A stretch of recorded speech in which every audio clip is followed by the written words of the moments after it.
स्वागत है हमारे लखनऊ मंच न्यूज 24/7 हिंदी समाचार पत्र एवं न्यूज चैनल में सही खबर, सच्ची खबर। कृपया सब्सक्राइब, लाइक, शेयर, कमेंट जरूर करें।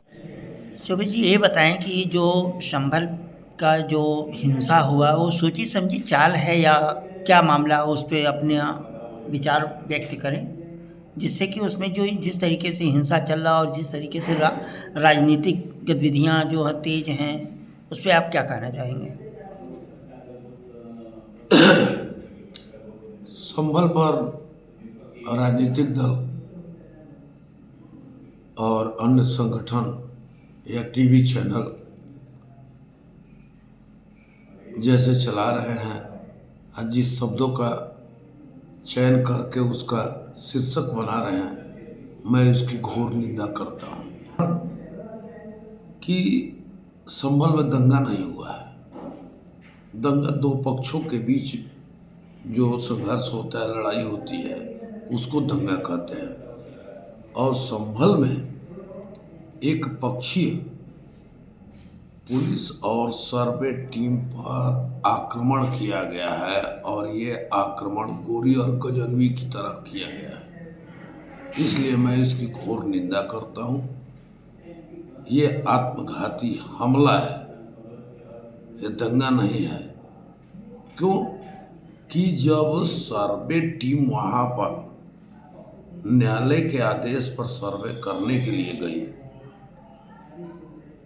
और उस पर जो पथराव हुआ एक वर्ग विशेष के द्वारा, खासकर मुसलमानों के द्वारा, तो ये दंगा है या जानबूझ करके सोची समझी रणनीति का हिस्सा है। वहाँ पर जिस तरह से 28 ट्राली ईंटों का टुकड़ा मिला है, इसका मतलब 28 ट्राली ईंट का टुकड़ा तत्काल तो पहुंच नहीं गया होगा। इसका मतलब ये प्रायोजित है और ये गोरी और गजनवी की तरह रणनीतिक प्लान बना करके ये किया गया है।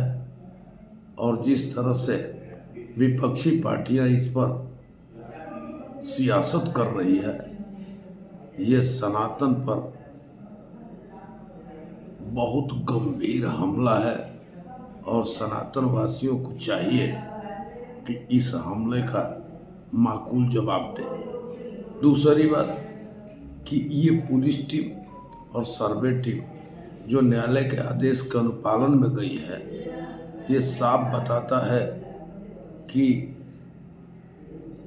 वहाँ के लोगों ने, विशेष समुदाय के लोगों ने लोकतंत्र पर और न्याय व्यवस्था पर यह हमला किया है। यहाँ तक कि जो पार्टी इनका संरक्षक बन करके जा रही है, वो भारत के ऊपर कलंक है जो ऐसे लोगों पर FIR और इनकी गिरफ्तारी न करे। आज जो है सर काट के बाल की रक्षा करने की जो बातें की जा रही है और उन आतताइयों को जो मरे हैं वो शहीद का दर्जा दिया जा रहा है। कौन सा वो भारत के पक्ष में लड़ाई लड़े थे कि उनको शहीद का दर्जा दिया जाए? जो आतंकी, जो गोरी और गजनवी के औलाद इस तरह का हमला कर रहे हैं। जिस तरीके से अखिलेश और कांग्रेस दोनों पार्टियां वहां जाने के लिए भी लड़ाई लड़ रही हैं, मैं वहां जाऊंगा, वहां की स्थितियों को देखूंगा, उस पर आपका क्या कहना है? आपको पता होना चाहिए कि सुप्रीम कोर्ट ने वहाँ पर रोक लगा दिया है कि किसी का प्रवेश न हो। उस स्थिति में आप जाएंगे, लोकतंत्र की हत्या नहीं है, संविधान की हत्या नहीं है, न्यायपालिका पर प्रहार नहीं है। विपक्ष का कहना है कि जो सरकार है उनके द्वारा हमें रोका जा रहा है, उनका तो आरोप ये है।